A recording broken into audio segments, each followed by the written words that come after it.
അസ്സലാമു അലൈക്കും വറഹ്മത്തുള്ളാഹി തആല വബറകാതുഹു. അൽഹംദുലില്ലാഹ് വസ്സലാത്തു വസ്സലാമു അലാ അഷ്റഫി റസൂലില്ലാഹ് വഅലാ ആലിഹി വസഹ്ബിഹി അജ്മഈൻ. അമ്മാ ബഅദ്. എല്ലാ മാന്യ പ്രേക്ഷകർക്കും മുസ്ലിം വിശ്വാസം ചാനലിൻ്റെ മറ്റൊരു എപ്പിസോഡിലേക്ക് സ്വാഗതം. കേരളത്തിലെ മുസ്ലിങ്ങൾക്കിടയിൽ സ്വയമേവ മുസ്ലിങ്ങളാണെന്ന് അവകാശപ്പെട്ടുകൊണ്ട്, ദീനിൻ്റെ ആളുകളാണെന്ന് അവകാശപ്പെട്ടുകൊണ്ട്, തൗഹീദിൻ്റെ ആളുകളാണെന്ന് അവകാശപ്പെട്ടുകൊണ്ട് മുസ്ലിങ്ങളെ കബളിപ്പിക്കുകയും നമ്മുടെ കുടുംബത്തിൽ നമ്മുടെ ആളുകൾ എന്ന പേരിൽ കടന്നുകൂടുകയും ചെയ്ത ശപിക്കപ്പെട്ട മുജാഹിദുകൾ എന്ന ഒരു വിഭാഗത്തെക്കുറിച്ച് പറയുന്നതിന് വേണ്ടി തന്നെയാണ് ഈ വീഡിയോയിലും ഞാൻ സമയം കണ്ടെത്തുന്നത്.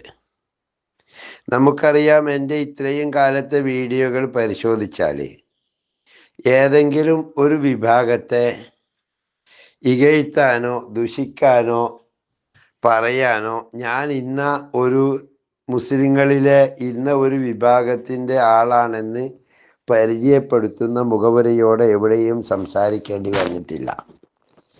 പക്ഷേ ഈ വിഭാഗത്തെ ഒരിക്കലും മുസ്ലിമായി നാം അംഗീകരിച്ചുകൂടാ എന്ന് പറയുന്നതിന് വേണ്ടി തന്നെയാണ് ഈ വീഡിയോയിലും എനിക്ക് കാര്യങ്ങൾ പറയാനുള്ളത്. എന്താണ് ഇവരുടെ അടിസ്ഥാന കുഴപ്പം എന്ന് നോക്കാം.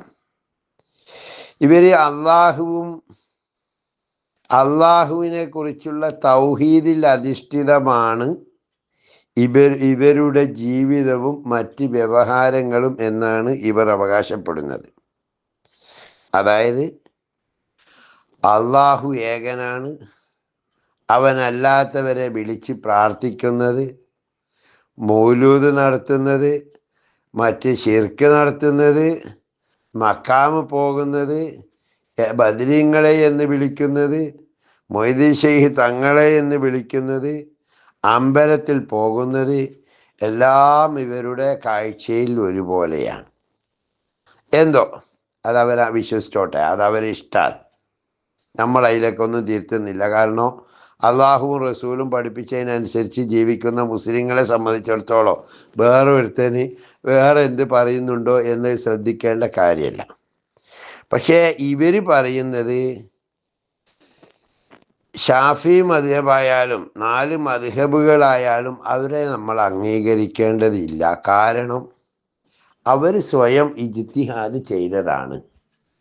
അതുപോലെ നമ്മളും ദീനിൻ്റെ കാര്യം ഇജ്തിഹാദ് ചെയ്ത് കണ്ടുപിടിക്കുക എന്നതല്ലാതെ മദ്ഹബിൻ്റെ ഇമാമുമാർ വലിയ കുഴപ്പക്കാരാണ്, അതുകൊണ്ട് നമ്മൾ മദ്ഹബിനെ അംഗീകരിക്കേണ്ട എന്ന് പ്രചരിപ്പിക്കുന്ന ഈ വിഭാഗം ഈ കാലത്ത് ജീവിക്കുന്ന ഹുസൈൻ സലഫിയെയും മുജാഹിദ് ബാലുശ്ശേരിയെയും അതുപോലെ ഇവരുടെ നേതാക്കന്മാരെയും പിൻപറ്റണം എന്ന് പറയുമ്പോൾ തന്നെ ഇവരുടെ വിവരക്കേട് എത്രത്തോളമാണെന്ന് നമുക്ക് മനസ്സിലാക്കാം.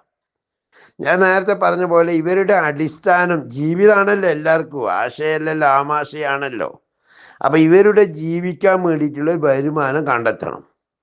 അതിന് ഇവരിപ്പോഴും ചെയ്തുകൊണ്ടിരിക്കുന്നത് എന്താണെന്നറിയോ? മലപ്പുറം ജില്ലയിലും അതുപോലെ തന്നെ പല സ്ഥലത്തും എനിക്ക് നേരിട്ട് അനുഭവമുള്ള ഈ മക്കാമ് നടത്തുന്നവർ, ഇപ്പം വഴിക്കടവിലൊരു മക്കാമുണ്ട്, അതായത് നാട് കാണി ചുരത്തിൻ്റെ അവിടെ പോകുന്നിടത്തിൽ, അത് ആ മക്കാമിലെ വരുമാനം ഇയാൾ അതിപ്പം നടത്തുന്ന ഒരു കുടുംബമാണ്. അതിന് പ്രത്യേക കമ്മിറ്റിയൊന്നുമില്ല. അതിൻ്റെ വിഹിതം പറ്റുന്ന ഇവർ പ്രശ്നമാക്കാൻ വേണ്ടിയിട്ട് അവരെ ഭീഷണിപ്പെടുത്തിയിട്ട് ഇവർ പൈസ മേടിച്ചുകൊണ്ടിരിക്കുന്നു.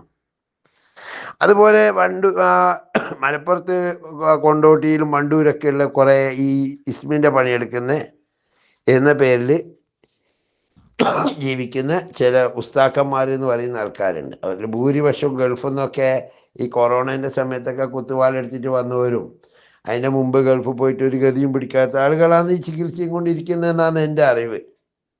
അപ്പം ഇവരെടുത്ത് പോയിട്ട് എന്ത് ചെയ്യുക, ഇവർ ചികിത്സ നടത്തുന്ന അതിന് കിട്ടുന്നതിൻ്റെ ഇത്ര ശതമാനം ഇവർക്ക് കൊടുത്തോളണം. ഇവരെന്ത് ചെയ്യും, മന്ത്രവാദ ചികിത്സയും മറ്റുള്ള ഇതൊക്കെ ചെയ്യാം. എന്നിട്ട് എന്ത് ചെയ്യും, അതിൻ്റെ ഇത്ര 40% മുജാഹിദ് പ്രസ്ഥാനത്തിന്, അത് കൊടുത്തിട്ടില്ലെങ്കിൽ വലിയ പ്രശ്നം.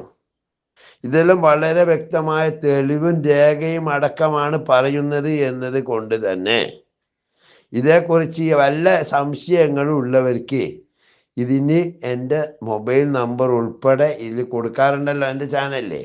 അതുകൊണ്ട് നിങ്ങൾക്ക് നേരിട്ട് വിളിച്ച് വരാം, ഞാൻ തെളിവ് സഹിതം ഞാൻ നിരത്തി തരും. അത്രയും ആധികാരിക ഉത്തരവാദിത്വമായിട്ടാണ് പറയുന്നത്.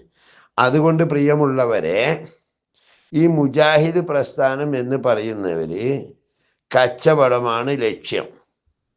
ഇവർക്ക് വേറെ യാതൊരു വരുമാനവും ഇത് ഇങ്ങനെയുള്ളവരെ, അതായത് മക്കാമിൻ്റെ വരുമാനം ഇപ്പം എനിക്കറിയില്ല മമ്പറത്ത് നിന്ന് എത്രയാണ് അവർക്ക് കിട്ടുന്നത്.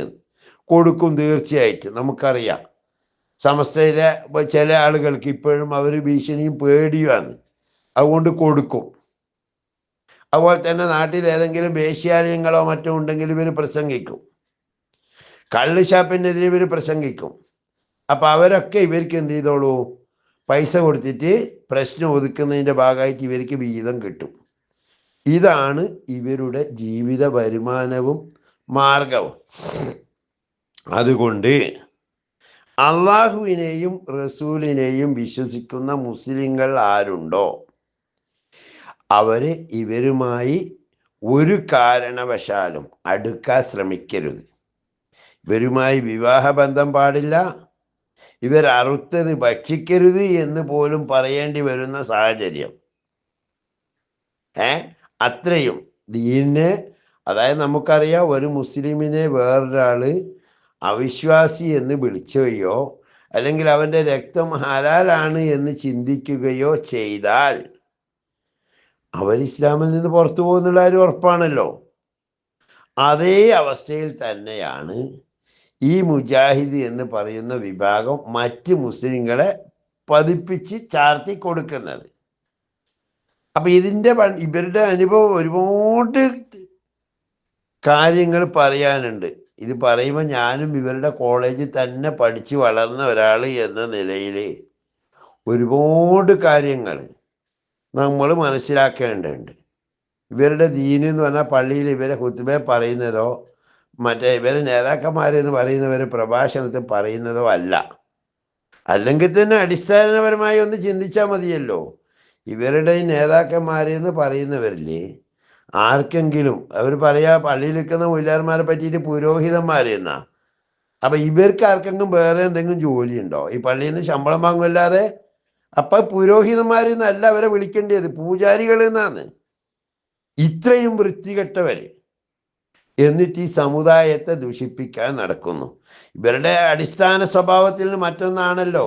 നമുക്കറിയാം, ഈ ഫലസ്തീനിൽ ഇസ്രായേൽ കൂട്ടക്കൊല ചെയ്യുമ്പോൾ ഒരു വൃത്തികെട്ടവൻ ആദ്യ തുടക്കത്തിൽ തന്നെ പറഞ്ഞെന്താ, അവിടെ ഫലസ്തീനികൾ മുഴുവൻ കൊല്ലപ്പെട്ടാലും ശരി, ഇറാനെ ഫുള്ള് തകർത്തെറിഞ്ഞാലും ശരി, അവിടെ ജൂതന്മാർ നായാട്ട് നടത്തിയാലും ശരി, നമുക്കൊന്നുമില്ല, പക്ഷെ ഇറാൻ ജയിക്കരുത് എന്ന് പറയാൻ മാത്രം അധപ്പതിച്ച് പോയ വൃത്തികെട്ട ജന്മങ്ങളുടെ പ്രതീകമാണ് കേരളത്തിലെ മുജാഹിദുകളെ. ജിന്നൂരിയായാലും വേണ്ടിയില്ല, ഷെയ്ത്താനൂരിയായാലും വേണ്ടിയില്ല, എല്ലൂരിയായാലും വേണ്ടിയില്ല.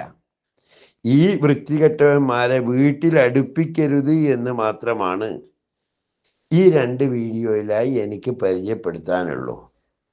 ബാക്കി കാര്യങ്ങൾ ഇൻഷാ അല്ലാഹ് ഇവരുടെ നേതാക്കന്മാരുടെ പ്രതികരണം വരട്ടെ, അപ്പോൾ നമുക്ക് പറയാം. അതിനു വേണ്ടിയാണ്, അവർക്ക് വേണ്ടിയാണ് ഞാൻ ഈ നമ്പർ ഉൾപ്പെടെ കൊടുത്തിരിക്കുന്നത്.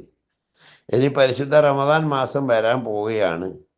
റമദാൻ മാസത്തിൽ പരമാവധി ഖുർആൻ്റെ വീഡിയോ മാത്രമാണ് ഉദ്ദേശിക്കുന്നത് എന്നുകൊണ്ടാണ് ഇതിൻ്റെ മുഖദ്ദിമയായി ഈ 2 വീഡിയോ കൊടുക്കേണ്ടി വന്നത്. എല്ലാവരും എന്തോ ഇതിൽ കഴമ്പുണ്ട് എന്ന് മാത്രം മനസ്സിലാക്കി സഹകരിക്കുക. വാഹിർ ദഅ്വാനാ അൽഹംദുലില്ലാഹി റബ്ബിൽ ആലമീൻ. അസ്സലാമു അലൈക്കും വറഹ്മത്തുള്ളാഹി വബറകാതുഹു.